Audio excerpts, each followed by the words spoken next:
नमस्कार दोस्तों। आज हम पढ़ने वाले हैं बहुत ही ज़्यादा इम्पोर्टेंट करंट का टॉपिक। और जो इंडिया चाइना जो कन्फ्लिक्ट हो रहे हैं या बॉर्डर डिस्प्यूट हो रहा है एलएसी पर, उसकी वजह से और ज़्यादा इम्पोर्टेंट हो गया है ये अभी। और उसका नाम है Quad, the quadrilateral security dialogue.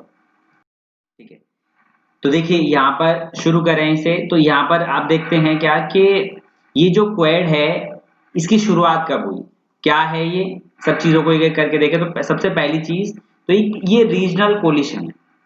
India, United states, Japan और ऑस्ट्रेलिया, चार देशों का एक आप ग्रुप कह सकते हो इसे। ठीक है, इस चार देशों के ग्रुप को क्या कहा गया है? द क्वाड्रिलेटरल सिक्योरिटी डायलॉग, या शॉर्ट में क्वाड। अब देखिए इसकी शुरुआत कब होती है? तो इसकी शुरुआत होती है, dialogue was initiated in 2007 by prime minister Shinzo Abe of Japan, support of Vice President Dick Cheney of USA, Prime Minister John Howard of Australia and Prime Minister Manmohan Singh of India। तो आपने क्या देखा यहाँ पर कि उस 2007 में चार जो बड़ी कंट्रीज हैं, ये पावरफुल कंट्रीज हैं, इनके लीडर्स ने मिलके, ठीक है, आपस में बात करके ये द क्वाड्रिलेटरल सिक्योरिटी डायलॉग पे बात करी। मगर ये जो है उस टाइम पे जो क्वाड वाला जो ग्रुप है या फोरम है, ये बहुत अच्छे से काम नहीं कर पाया। क्यों? क्योंकि ऑस्ट्रेलिया इससे पीछे हट गया इसी वजह से। और यही चीज तब से चलती आ रही थी। ये ग्रुप बन तो 2007 में गया था, लेकिन एक्टिव नहीं था। एक्टिव 2017 से धीरे धीरे करके शुरुआत जब ऑस्ट्रेलिया एग्री हो गया इसमें आने के लिए, और इंडिया को भी थोड़ी सी प्रॉब्लम थी ऑस्ट्रेलिया से, तो ऐसे करके इंडिया भी फाइनली एग्री हो गया। और अब प्रेजेंट में ये ग्रुप एक तरीके से क्वाड एक्टिव है। ठीक है, अब है क्या? पहले तो यहाँ पे आप देखिए, इसे यहाँ मैप के थ्रू समझने की कोशिश करिए, फिर एक एक चीज को एक्सप्लेन करेंगे। ये इंडिया है, ये ऑस्ट्रेलिया है, और ये जापान है, और इधर आप ये देख रहे हैं, ये यूएस है, यूनाइटेड स्टेट्स है। अच्छा, अब यहाँ पर आप क्या देख पा रहे हैं कि ये पैसिफिक ओशियन है, प्रशांत महासागर है, और ये इंडियन ओशियन है। तो बेसिकली इस इंडियन ओशियन और पैसिफिक ओशियन में क्या है, अपना कंट्रोल करने के लिए, फ्री ट्रेड करने के लिए ये ग्रुप बनाया गया है। तो देखो यहाँ पर आप एक चीज देखोगे कि ये और इंडिया, ये जापान और ये ऑस्ट्रेलिया, और ये जब ये पैसिफिक ओशियन को जब आगे से कनेक्ट करेंगे, तो ये वाला रीजन जो है, ये ईस्टर्न रीजन इधर वाले रीजन से कनेक्टेड है। तो ये क्या हो जाएगा, ऑस्ट्रेलिया यूएसए इस साइड पड़ जाएगा, और ये ऐसे करके या ऐसे करके क्वाड्रिलेटरल जैसी शेप में बन जाएगा। ठीक है, आप इधर मैप में देखिए, इधर देखिए, ये यहाँ पे पैसिफिक ओशियन यहाँ पे आपको पूरा दिख रहा है इस मैप में। ये वाला जो है, ये पैसिफिक ओशियन दिख रहा है। अब यहाँ पे क्या देखेंगे, ये इंडिया है, ये जापान है, ये इधर है यूएस। ठीक है, यहाँ यूएस है, ये ऑस्ट्रेलिया है, और ये इंडिया है। तो ऐसे करके ये चार देशों का बेसिकली क्वाड्रिलेटरल जैसी शेप बना रहा है, इसलिए इसे क्वाड बोलते हैं। और ये चार देशों का एक ग्रुप है, संगठन है। अब देखिए इसका पर्पस क्या है। तो पर्पस है कि all four countries share a vision of an open free Indo Pacific maritime security, trade and security. अब देखिए यहाँ पर क्या है कि यहाँ पर आप देख पा रहे हैं, ये वाला इंडियन ओशियन जो है और पैसिफिक ओशियन है, यहाँ पर चाइना के अलावा यही ऑस्ट्रेलिया, इधर यूएस, और इधर ये जो दो तीन कंट्रीज हैं, या रशिया तो देखिए ये ऊपर चला जाता है, और इधर कनाडा भी ऊपर ही है। ठीक है, तो ये जो कंट्रीज बसते हैं नीचे वाले एरिया में, यहाँ पे चाइना बसता है, इंडिया बसता है, ऑस्ट्रेलिया बसता है, और इधर यूएस है, फिर इधर ये जापान है।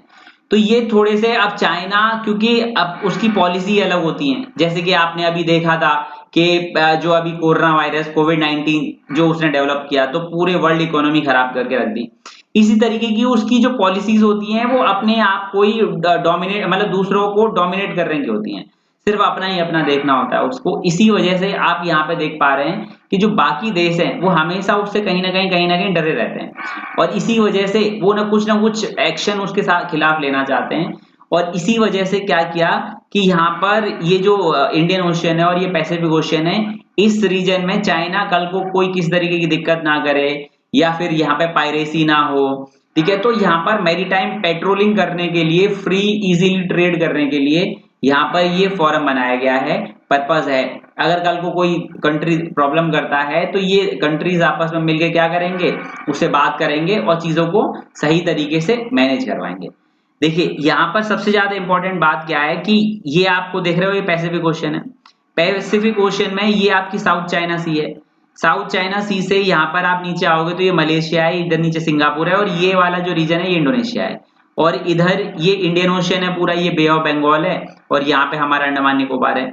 तो ये जो ट्रेड होती है इस वाले रीजन से वेस्ट की तरफ ट्रेड होती है। यहाँ पे एक पतली वाटर बॉडी है जो इधर वाले ओशन को इधर वाले ओशन से, बे ऑफ बंगाल और इंडियन ओशन से कनेक्ट करती है। इसका नाम है स्ट्रेट ऑफ मलाक्का। ये स्ट्रेट ऑफ मलाक्का यहां से होके ये वाला रीजन इस वाले रीजन से कनेक्टेड है। अब देखिए कल को कोई दिक्कत ना हो या चाइना कोई दिक्कत ना कर दे तो इधर ईस्टर्न कंट्रीज जो हैं वो वेस्टर्न कंट्रीज के साथ ट्रेड नहीं कर पाएंगी। अगर उसने इस साउथ चाइना सी में पूरा तरीके से दबदबा कर लिया, यहाँ पे पूरा तरीके से कंट्रोल कर लिया तो, और ऐसे ही इस साइड और इधर से अगर ट्रेड हुई भी तो फिर मान लो नीचे की साइड से ट्रेड की या किसी और ऑस्ट्रेलिया की साइड से रूट लिया ट्रेड करने के लिए ईस्टर्न कंट्रीज, तो वो बहुत लंबा हो जाएगा। इसी वजह से क्या हो जाता है कि चाइना कोई प्रॉब्लम ना करे तो ये फोरम बनाया गया है बेसिकली किसमें, इंडियन ओशियन और पैसिफिक ओशियन में, क्या करने के लिए, मैरीटाइम ट्रेड और सिक्योरिटी को कंट्रोल करने के लिए। ये इसका पर्पस है। अब देखिए क्वेड जो पॉलिसी है या फोरम है उसका सिग्निफिकेंस क्या है इंडिया के लिए, तो इससे क्या फायदा हो सकता है इंडिया को, तो एक एक करके थोड़ा समझें। तो देखिए पहला पॉइंट क्या कहता है, it will deepen India's ties with US, Australia and Japan. तो ऑब्वियस है जब सारे देश मिलके, चारों देश मिलके काम करेंगे तो उन देशों के साथ जो इस फोरम में उनसे और अच्छे रिलेशंस होंगे, ठीक है, जिससे हम टेक्नोलॉजी या किसी और तरीके की हेल्प ले सकते हैं। Next, it gives a powerful platform to advance its interest in East Asia and South East Asia. तो ऑब्वियस है क्योंकि ये जो पावरफुल कंट्रीज हैं बेसिकली क्वेड जो है वो इंडियन ओशियन और पैसिफिक ओशियन की मैरीटाइम जो ट्रेड है उसको और जो सिक्योरिटी को कंट्रोल करने के लिए है। तो उस रीजन में जो भी कंट्रीज पड़ती होंगी उनसे इंडिया अच्छे रिलेशंस और अच्छे रिलेशंस बना सकता है, ठीक है। Next, working with US and it's allies, ठीक है, जो यूएस है और उसकी जो भी अलीज हैं मतलब उसके साथ देने वाले जो देश हैं in the Asia Pacific will provide significant leverage in shaping US policies in Afghanistan Pakistan to benefit India.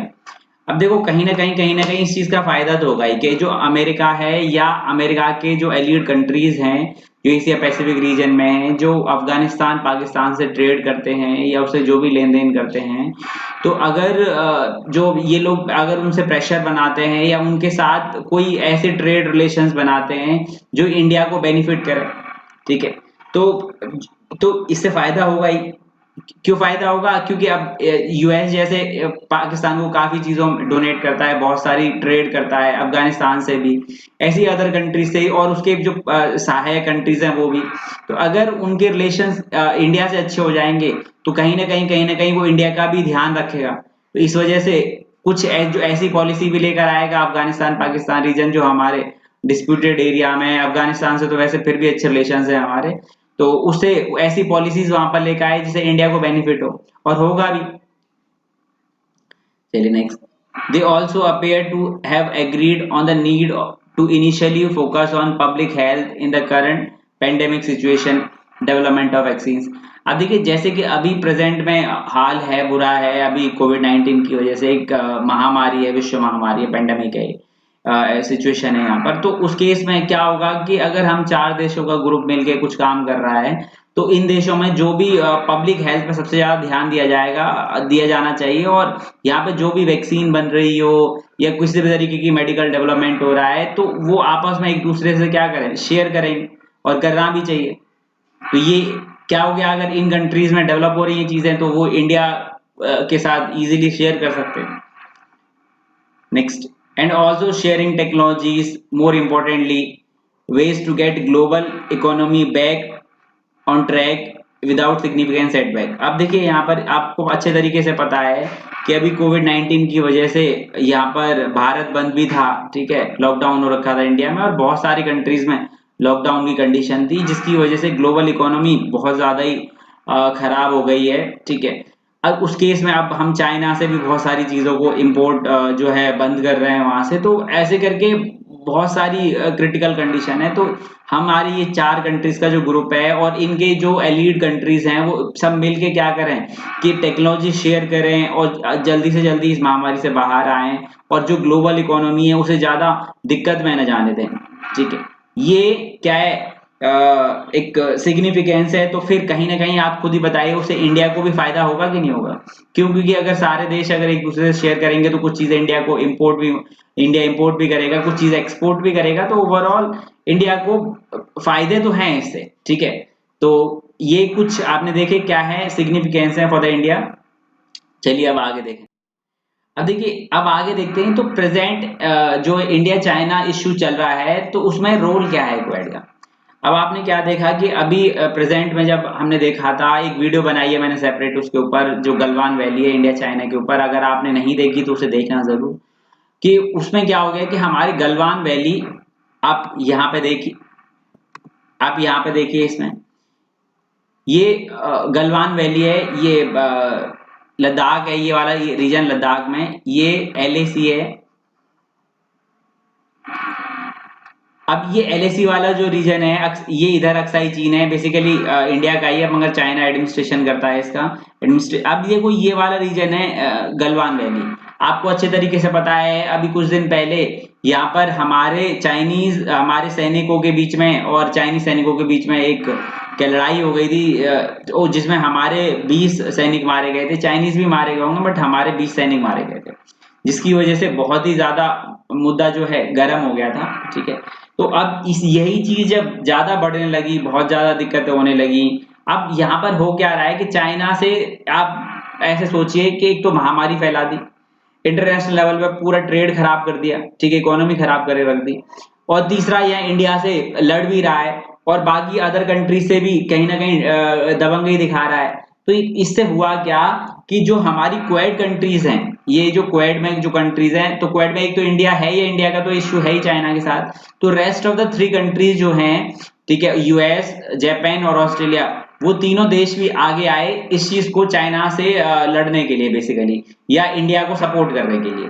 तो उस टाइम पर यूएस ने क्या किया, यूएस ने 2 एयरक्राफ्ट कैरियर्स भेज दिए, कहाँ पे, साउथ चाइना सी में। और जो जापान और ऑस्ट्रेलिया, उन्होंने भी कहा कि जरूरत पड़ने पर हम भी इंडिया को सपोर्ट करेंगे, ठीक है। अब ऐसे करके ये सब सारी चीजें हो गई, तो ये यहाँ पर आपने क्या देखा, ये जो चाइना है ये कहीं ना कहीं घिरता हुआ दिखा। अब घिरता हुआ दिखा तो अब देखो यहाँ पर ये साउथ चाइना सी है, आप यहाँ पे देख पा रहे हो, ये साउथ चाइना सी है, और यहाँ पर ये वियतनाम है, ये ऐसे करके ये वियतनाम है, ये यहाँ पर मलेशिया है, इधर नीचे सिंगापुर है, ये इधर, और इधर ये इंडोनेशिया है। यहाँ पर ये स्ट्रेट ऑफ मलाक्का है, एक पतली नैरो वाटर बॉडी है जो इधर वाले ओशियन को इधर वाले ओशियन से कनेक्ट करती है। अब देखो, अगर चाइना इस साउथ चाइना सी पर पूरा कंट्रोल कर लेगा तो कहीं ना कहीं ये दिक्कत है, क्योंकि ट्रेड यहीं से होता है, और आगे जाके अभी तो पूरे तरीके से कंट्रोल नहीं कर रहा, लेकिन आगे जाके वो डोमिनेंस जिस तरीके से दिखा रहा है तो ऑब्वियस कर भी सकता है। और यहाँ पे इस रीजन में और इतनी कोई पावरफुल कंट्री है नहीं है जो चाइना को क्या जवाब दे सके। इधर थोड़ा पीछे जाके इंडिया ही बचता है। अब देखो, इसी वजह से यहाँ पर क्या हो गया कि जब देखा कि यहाँ पर इस वाले रीजन में गलवान वैली में जब चाइना ने अपने जो सोल्जर्स भेज दिए हमारी इंडियन टेरिटरी में और 20 सोल्जर्स मारे गए, तो यही दिक्कत देखते हुए इधर ऑस्ट्रेलिया यहाँ पे आपको दिख नहीं रहा, यहाँ पे इसके नीचे इधर ऑस्ट्रेलिया है, ठीक है, यहाँ पे इसने, और इधर ये जापान है, इधर इसने, ठीक है, और इधर ये यूएस ने, ऐसे करके इस चाइना को घेरने की कोशिश करी और इस पर प्रेशर क्रिएट करने की कोशिश करी। और यूएस ने तो इस वाले रीजन में यहाँ पर 2 एयरक्राफ्ट कैरियर भी भेज दिए, साउथ चाइना सी वाले रीजन में 2 एयरक्राफ्ट कैरियर्स भी भेज दिए। एयरक्राफ्ट कैरियर्स बेसिकली क्या है, आप यहाँ पे आप देख पा रहे हैं, ठीक है, ये होते हैं एयरक्राफ्ट कैरियर्स, ठीक है, यहाँ पे। अब ये एयरक्राफ्ट कैरियर्स में बेसिकली बहुत सारे फाइटर प्लेन्स होते हैं और इमरजेंसी में यहाँ से क्या किए जा सकते हैं, ठीक है, जरूरत पड़ने पर लड़ाई स्टार्ट कराई जा सकती है, ठीक है। तो अब यहाँ पर आप देखिए, कि जब यहाँ पे एयरक्राफ्ट कैरियर्स इसने भेज दिए, 2 एयरक्राफ्ट कैरियर्स यूएस ने जब इस रीजन में भेज दिए, तो कहीं न कहीं इसका प्रेशर क्रिएट हुआ कि ऑस्ट्रेलिया और जापान, यूएस, ये सारे के सारे देश और इंडिया के साथ तो दिक्कत है ही, इकट्ठे हो रहे हैं, तो इसका प्रेशर क्रिएट हुआ। और यहाँ पर ये जो रीजन था ना, यहाँ पर देखिए इधर, ये जो गलवान वैली वाला रीजन था, उसने अपने सैनिक क्या है 1 किलोमीटर, 1 से 1.5 किलोमीटर पीछे ले लिए, और अपने सैनिक 1 से 1.5 किलोमीटर पीछे ले लिए। और अब यहाँ पर क्या हो गया, बोला कि इस वाले रीजन में बफर जोन बनाएंगे, ठीक है, ताकि इस साइड इंडियन जो आर्मी है और उस साइड चाइनीज आर्मी अलग रह सके, और इस बफर जोन में कोई कंफ्यूजन ना हो, ऐसा उसने कहा। और अपनी जितने भी जो भी उसके लड़ाकू हथियार जो थे, टैंक्स थे, वो भी वापस ले लिए। लेकिन इंडिया ने कहा कि नहीं, हम पहले चेक करेंगे इन सब चीजों को। अच्छा, ये सारी चीज हो पाई किसकी वजह से? ये सारी चीज हो पाई इस क्वेड की वजह से, ठीक है। ये जो ग्रुप है कहीं ना कहीं उसका प्रेशर क्रिएट हुआ, और जिसकी वजह से जो मुद्दा यहाँ पर था वो यहाँ से डाइवर्ट हो गया, कहाँ पहुंच गया, यहाँ पे करीब करीब 5, 5.5, 6,000 किलोमीटर दूर चला गया। अच्छा, अब तो ऐसे करके नो डाउट फायदा तो हो रहा है इसका, ठीक है, और फायदा है ही, लेकिन क्या आगे आने वाले टाइम में इससे कोई दिक्कत भी है? तो चलिए, कंसर्न क्या हो सकता है इंडिया को उससे, तो चलिए देखें। तो पहला पॉइंट क्या कहता है, emergence of new players like US, Japan, Australia has only increase multiple regional rivalries in the region. अब एक बात बताएं, अभी क्या था कि जब चाइना जो है, ठीक है, अब यहाँ पर क्या था कि जब चाइना बहुत बार इंडियन ओशियन में या बे ऑफ बंगाल रीजन में अपना कंट्रोल करना चाहता था, और वो वहां पर बहुत सारे अपनी नेवल एक्सरसाइज या दूसरे देशों से मिलके वहां पे अपना कंट्रोल शो करना चाहता, तो उस केस में हमें बहुत प्रॉब्लम होती थी।